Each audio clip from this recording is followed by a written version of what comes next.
Halo, apa kabar teman-teman? Nah, hari ini kita mulai lagi rangkaian kita untuk kita mulai presentasi gitu ya. Hari ini saya coba presentasi, tapi sesuai permintaan kemarin kita mau presentasinya itu di via Zoom nih. Nah, ini karena hari ini aku memang nggak bisa datang ke kantor CPNB, harus ada tamu di CLMB, jadi aku record gitu hari ini dan kita coba.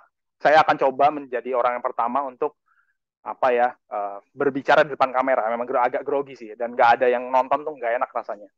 Nah, oke, teman-teman, hari ini aku mau presentasiin perihal apa nih namanya. Lihat ya. Nah, ini adalah fakta dan mitos kendaraan listrik. Nah, cocik banget ini kan.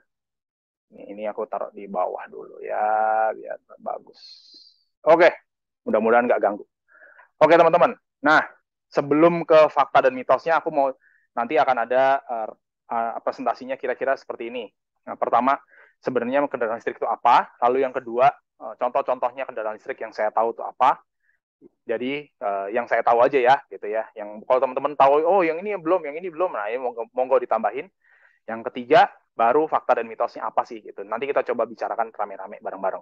Nah, yang pertama, kendaraan listrik itu apa sih? Kendaraan listrik itu menurut KBBI adalah kendaraan atau mobil atau motor yang tidak menggunakan mesin konvensional, berpenggerak motor listrik. Yang kedua, yang ketiga adalah menggunakan baterai sebagai penyimpan tenaga. Contohnya ini, ya Tamiya. Bukan ya, kalau ini adalah miniatur gitu ya. Tapi kalau ini yang saya bikin, yang saya coba untuk presentasi hari ini adalah, bahas hari ini adalah mobil dan motor beneran nih yang bisa kita pakai sebagai sarana transportasi. Nah, ini contoh-contohnya dulu nih. Contoh motor listrik itu apa sih? Nah, ini adalah yang paling kiri adalah si Gesit nih. Si Gesit ini adalah perusahaan dari Indonesia sendiri. Ini udah keluar mungkin 1,5 tahun yang lalu lah ya. Udah banyak di review, teman-teman cari sendiri reviewnya seperti apa. Ini harganya sekitar 27 juta dengan maksimum range-nya sampai 50 kilo aja. Nah, ini cara ngecasnya dia kayak baterainya mesti dicabut, bisa dicas di rumah, bisa dicas di situ juga dan sebagainya. Jadi sebenarnya kalau buat teman-teman yang ngekos gitu ya, mau ngecasnya di kamar, takutnya dia nggak ada tempat ngecas langsung di sebelah motor, ini adalah salah satu pilihan yang bagus banget gitu. Nah, yang kedua ini adalah yang tengah ini adalah Honda nih, PCX katanya, tapi dia belum keluar harganya berapa dan hanya disewakan. Max range-nya nggak tahu, cuman kalau lihat di sebelahnya si Yamaha, mesti Honda tuh nggak mau kalah dari Yamaha biasanya. Yamaha ini keluarin katanya NMAX listrik, tapi namanya bukan NMAX, dia Y01 apa gitu namanya, aku agak lupa. Nah, harganya mulai dijual kemarin di IMS kemarin ini 65 juta, dengan range-nya maksimum di 100 km. Dan kecepatan maksimum bisa katanya bisa 100 apa 120 km per jam gitu. Katanya begitu. Tapi kalau lihat harganya, kira-kira nih, untuk yang gesit sih oke nih ya, mungkin harganya kira-kira hampir-hampir sama dengan si NMAX gitu ya, hampir sama-sama dengan tapi kalau dengan PCX agak jauh, dengan NMAX ini hampir-hampir sama nih. Nah, 27 jutaan. Tapi kalau yang paling kanan nih, ini udah 65 juta, udah wow nih, udah terlalu tinggi dibandingkan dengan motor-motor yang beredar di pasaran. Jadi ini adalah salah satu juga apa namanya yang pasti menjadi pertimbangan teman-teman untuk pindah ke listrik. Nah, tapi ini kalau contoh mobilnya kayak apa nih? Contoh mobilnya ini yang udah pasti teman-teman udah tahu, ini hype-nya sangat tinggi. Ini yang namanya Tesla nih. Yang kiri atas itu namanya Tesla Model Tesla Model 3. Yang bawah yang putih itu adalah Model S, yang paling luxuriousnya ya. Dan yang tengah itu adalah salah satu dipakai di salah satu armada Bluebird di Jakarta, menjadi Silverbird di sana. Itu adalah Tesla Model X gitu yang pakai gullwing door tuh untuk bentuknya SUV tinggi gitu. Nah, tapi harganya juga jauh-jauh dari apa namanya biasanya mobil gitu ya. Kalau mobil-mobil yang sedan biasanya kita bisa dapat si harga mungkin maksimum gitu ya, ada yang mulai 300-an gitu ya kalau Vios. Kalau misalnya untuk yang high end mungkin di sekitar 800-an udah dapat, ini dapatnya di harga 3 sampai 4 miliar. Jadi jauh lebih mahal ya teman-teman ya. Nah, tapi untuk keluar lagi nih, Hyundai ini keluarin baru tahun mungkin 1,5 tahun yang lalu keluarin yang di atas kiri namanya Ioniq, yang sebelah kanannya itu namanya Hyundai Kona Electric. Dulunya Kona dan Ioniq ini ada kalau ada bentuk versi bensinnya. Nah, ini kalau Ioniq teman-teman kemarin kalau misalnya sempat ke jalan-jalan ke Singapura nih banyak banget nih taksi pakai Ioniq nih. Tapi Ioniq-nya Ioniq yang hybrid, jadi pakai mesin bensin tapi ada baterainya. Nah ini yang sekarang keluar yang saya ngomongin yang di atas ini bener-bener baterai doang. Yang sebelah kanan itu Kona itu juga baterai doang.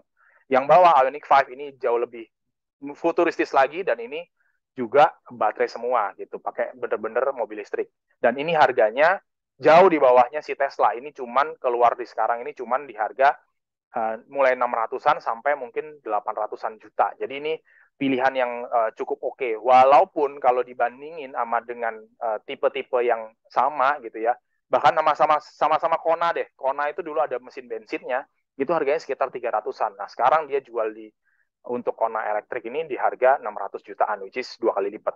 Ini menjadi faktor penting ya. Nah, next lagi aku coba terusin aja di mobil ini jauh lebih banyak karena saya lebih lebih ketarik banget sama si mobil listrik. Ada Nissan ngeluarin Nissan Leaf, ada kalau teman-teman ya cewek-cewek nih yang pada suka nonton drakor, pada lihat nih ada pas nonton 39, oh itu mobil apa tuh ya? Bagus banget itu Mercedesnya. Nah, ini adalah Mercedes EQA yang di atas, yang bawah ini EQS. Nah, EQA ini dipakai nih di 39 tuh. Ini adalah mobil listrik keluaran Mercedes-Benz yang penggantinya yang hatchback yang gede gitu ya. Nah, untuk yang kedua ini yang keluar juga di hometown Caca-Caca nih teman-teman nih. Ini Audi e-tron namanya. Nah, Audi e-tron ini keluar di hometown Caca-Caca ini udah ganteng nih ya, bentuk spionnya bisa dilihat kalau spionnya tuh nggak ada ya, pakainya udah ganti pakai kamera. Jadi dengan gantinya mesin bensin ke pakai baterai, jadi semua elektronik itu bisa dimainin macam-macam gitu, pakai layarnya jauh lebih banyak gitu ya, karena dia semuanya pakai baterai satu tempat gitu ya, satu arus gitu, nggak usah pakai konversi dari motor listrik dari mesin bensin ke listrik gitu. Nah, aku baru mulai sekarang ke mitos dan fakta gitu ya. Mitosnya dulu nih, ketakutan si mobil motor listrik itu apa sih gitu kan. Coba teman-teman, apakah pengen sekarang, misalnya ya duitnya udah nggak terbatas nih, mau nggak pindah ke listrik gitu. Nah, tapi katanya pada bilang nih, wah nggak enak Pak, kalau mobil listrik itu nggak bisa buat road trip gitu kan. Masa sih nggak bisa buat road trip? Iya, karena dia ada range-nya kan maksimum cuma berapa? Paling 300 kilo gitu, 400 kilo misalnya gitu kan. Oke, pertanyaannya sekarang, seberapa sering sih teman-teman punya mobil saat ini ya, terus setiap hari harus keluar kota gitu? Apakah gitu? Enggak kan? Apakah 2 hari sekali? Belum tentu juga. Oh, seminggu sekali deh? Enggak juga tentu sih. Gitu. Bisa jadi mungkin 6 bulan sekali atau setahun sekali pada satu lebaran misalnya gitu. Oh ya udah aku mau road trip, jalan-jalan mau mudik misalnya gitu. Padahal kalau di Batam road trip yang sejauh-jauhnya paling juga ke Jembatan 5 gitu kan, sampai ke Pantai Eliora misalnya gitu. Nah, aku coba ini lihat di Google Maps. Ternyata dari CPN ke Pantai Eliora itu cuma 80 kilo. Jadi kalau range mobilnya itu minimum ya 350 kilo, dia itu bisa 2 kali bolak-balik dari CPN ke Pantai Eliora, balik lagi ke CPN, balik lagi ke Pantai Eliora, balik lagi ke CPN, itu baru habis. Jadi apakah ini menjawab ketakutan teman-teman? Oh, bakal habis di jalan gimana ngecasnya, ntar pakai di direct segala macam. Ternyata nggak semengerikan itu teman-teman. Gitu. Yang kedua, oh tapi kalau misalnya dipakai, ntar aku ngecasnya gimana? Gitu kan, tiap hari mesti aku cas segala macam. Oh nggak tentu, belum tentu gitu. Ternyata kalau contoh nih aku pakai dua proyek kita lah, ada CPN, ada CLMB. Itu jaraknya cuma 11 kilo. Artinya kalau PP kita punya rumah di kayak Kristi nih ya, Kristi kan rumahnya di CPN tuh. Terus dia setiap hari harus ngelayanin misalnya ke CLMB, harus bolak-balik gitu, pakai mobil listrik. Berarti dia harus 22 kilo PP gitu kan. Artinya kalau dia dicas full dengan baterai ya, akan kita nggak mungkin habisin sampai habis sama sekali dong, harus sudah ngecas dong. Jadi anggaplah cuma 80% deh, dari 90 ke 10% gitu, cuma 80% kepakai. Jadi cuma 300 kilo maksimum. Nah ini berarti Kristi ini kalau pakai mobil listrik, itu dia bisa pakai bolak-balik CPN CLMB itu sampai 12 hari. Ya kan? Jadi nggak harus ngecas tiap hari, teman-teman. Yang ketiga, oh tapi kalau misalnya ngecas di Batam nih mau ngecas di mana, Pep? Ya betul, ngecas di Batam ini baru ada satu tempat itu di depannya Polda Keprik itu ya. Sorry, Polresta Barelang, sorry. Polresta Barelang itu ada satu tempat si Bright itu keluarin ada SPKLU di situ dan teman-teman bisa ngecas di situ dengan harga yang cukup gitu ya, dengan harga yang cukup murah, jauh lebih murah dibandingkan kalau bensin saat ini gitu ya, apalagi setelah si perang Rusia sama Ukraina ini udah mulai naikin harga BBM gitu kan. Nah, ini di sini teman-teman bisa ngecas di situ. Tapi gitu kan, teman-teman pasti bilang, ya tapi kalau ngecas di situ kalau aku pakai mobil biasa bensin paling juga 2 menit 5 menit selesai aku ngisi full tank.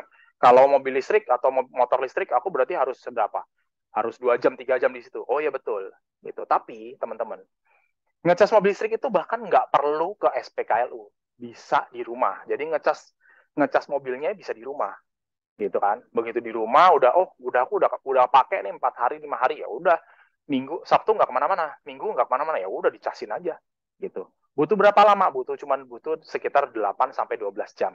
Jadi artinya kalau nyampe di rumah jam 7 malam, sorry, jam 7 malam dicasin, habis itu sampai besok jam 7 pagi lagi baru aja mau dipakai lagi, itu udah bisa 100%. Dan ini baterainya, kapasitas baterai, aku pakai yang Sikona nih ya, itu 38 kilowatt, berarti dia itu butuh cuma 78.000 untuk masukin listrik dari 0 sampai full. 78.000. Mobil mana yang ngisi full tank bisa di bawah 100.000?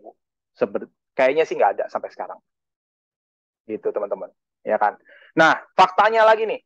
Oh iya, investasinya emang mahal. Bisa 2 kali lipat. Oke, betul. Tapi, ya kan? Tapi, biaya perawatannya jauh lebih murah. Karena apa? Mobil listrik itu nggak butuh ganti oli. Karena apa? Memang nggak ada mesinnya, jadi nggak butuh ganti oli. Gitu.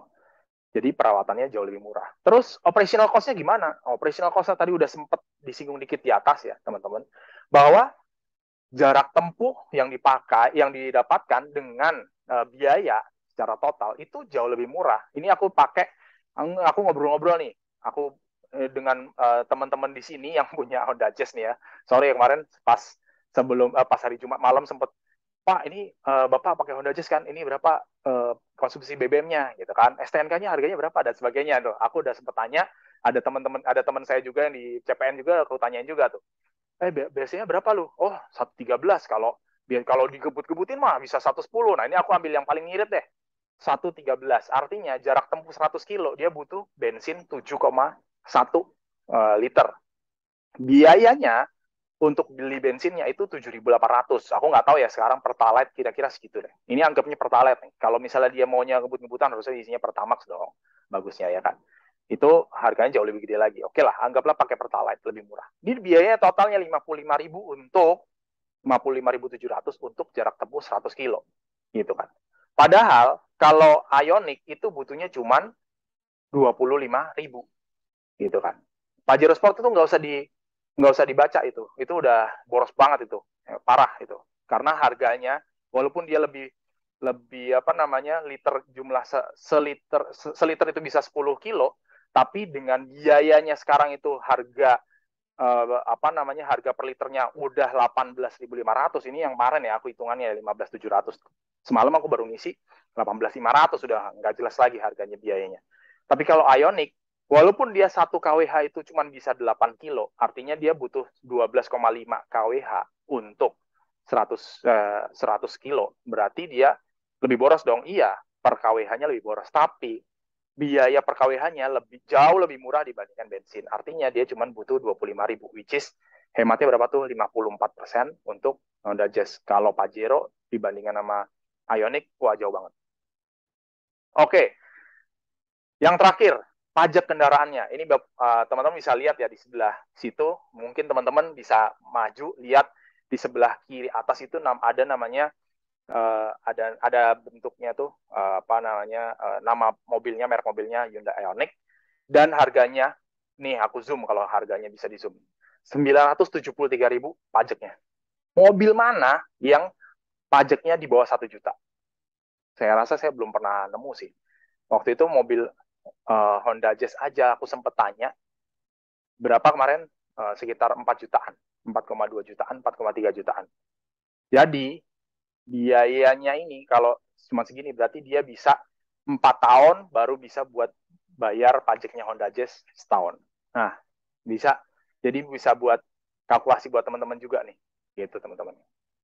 Oke, presentasiku sampai di situ. Jadi mungkin gimana teman-teman? Apakah tertarik untuk pindah elektrik? Ya, moga-moga hari ini Mas Galih yang habis ini presentasi juga lebih bagus juga dari saya dan juga nggak segrogi saya gitu ya. Mudah-mudahan teman-teman yang lain juga ini jadi inspirasi buat teman-teman apa sih gitu ya, yang gimana caranya kita bisa presentasi walaupun sebenarnya nggak ada audiensnya. Oke, gitu teman-teman. Pepi, ciao.